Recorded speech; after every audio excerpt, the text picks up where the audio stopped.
I'm sure most, if not all of you, have heard of Skate 3, the legendary skateboarding game from 2010.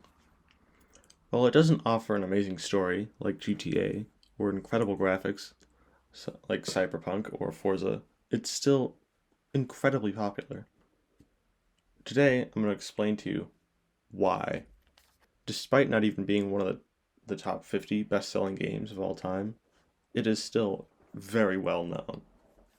I mean, you can walk up to anybody and say, "Do you know what Skate 3 is?" Any gamer that is. You can walk up to any gamer and say, "Do you know what Skate 3 is?" And they'll be like, "Yeah, of course. Everybody knows what Skate 3 is." And it became pretty popular due to its ragdoll physics and glitches, which was kind of in style at the time. The game came out like Gmod and stuff was doing that. And a lot of the fame and that Skate 3 got was from YouTubers playing the game and just, doing a let's play. Like PewDiePie played it, Dan TDM played it. A ton of people played it. And it generated a ton of fame from that. And the game was also praised for its unique controls. That gave you the feeling that you were actually on the board. And uh, if you have ever played Skate 3, which I'm guessing you have, um, it does have very weird controls. Like playing Skate 3 it makes no sense. You use the right stick to do tricks and jumps and you know doing it. It just feels weird to play, but almost has after you've played it for around a few hours, it feels almost natural to do it that way. And the game was a high seller all the way into 2014, and EA had to make a ton more copies because it sold so well. I mean, it's not like this was like Madden or something where they they made it with a ton of copies because they knew it was going to sell. It was just a skateboarding game. I mean, Skate 2 was pretty well received, but it never got to the point that Skate 3 did where even today it still sells incredibly well and you can still find people playing it. Um, and then in 2016, EA shut down the Skate 3 online servers, um, which was unsurprising. Skate 3 kind of at that point, it wasn't really that popular. In 2016 all around was like a bad year for gaming. Nothing really happened in 2016. You know, Minecraft was just dead, you know. Like Fortnite came around about a year or two later, but there wasn't really a lot of innovation in 2016, and a lot of companies struggled through 2016. But then servers were reactivated at the end of 2019, um, because there was a big there's a big boost in gaming at the end of 2019 because of COVID, and so you know EA saw this and capitalized on it, which is, I mean, good job EA, you finally made your fans happy. I mean, after years of being a greedy company, you were greedy in the right way and turned on the Skate 3 online servers. And so yeah, I mean the fame that Skate 3 generated, it's pretty simple why. It was the astonishing power of YouTube. And this is really the first time you see YouTube actually influencing the economy in some way, in a very minor way, but still influenced it a lot. I mean, even now developers have to target their games to be on YouTube.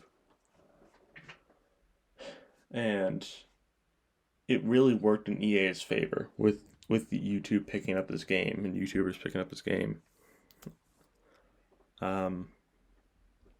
Yeah, and then in June of 2020, a sequel to Skate 3 was announced, and it's gonna be a reboot of sorts. It's gonna be titled Skate, because interestingly enough, there was never just a Skate. Alright, so I'm in the process of editing the video right now, and I realize I say a lot. There was no Skate 1, there was only Skate 2 and 3. I'm wrong. There was a Skate 1, and then it went to Skate 3, and there was just no Skate 2. So, yeah. There it went Skate 1, Skate 3, present day. Enjoy the rest of the video. I'm an idiot. There was Skate 2, then Skate 3. And after a few trailers were released, it was figured out, or like announced, it's not really clear, that the game would be playable on PC along with the consoles that Skate 3 was on. I mean, not the PS3 and the Xbox 360, but like, Xbox and PlayStation. And playtesting began in June of 2022, and for those who did not get into the playtesting, modders created Skate Online for people to experience what Skate 4 was going to be like. So yeah, it's still not clear how exactly or when exactly Skate 4 is going to release. It's kind of a weird part of EA, in the sense that it's part of like the EA Sports division of EA.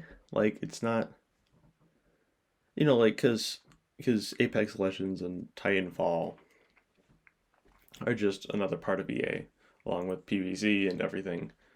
But Skate 3 is part of EA Sports, but it doesn't release as much.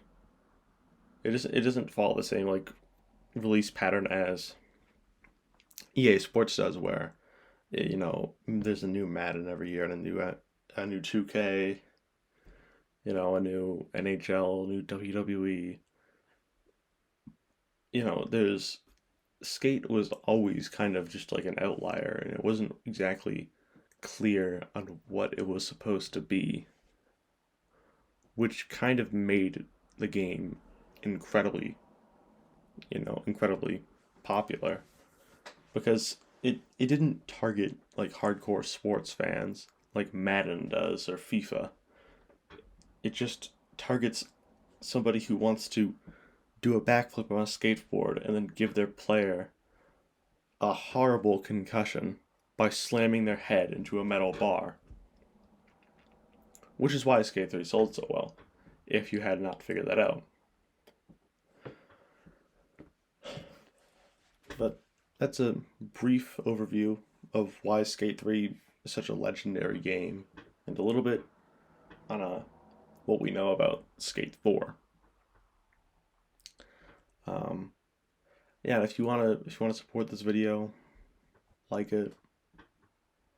If you wanna leave a comment. I read all the comments. You comment anything, and I will read it and heart it, and probably reply too. I love getting comments. So comment something like, in Skate 3 I pushed 4 skaters off a bridge. And if you want to support me more in general, then subscribing would be greatly appreciated. Trying to get to 100. I know what I'm going to do when I get to 100, actually. And it's going to be the greatest YouTube video to ever YouTube on YouTube. So, yeah, thank you guys all for watching. I'll see you guys later. Bye.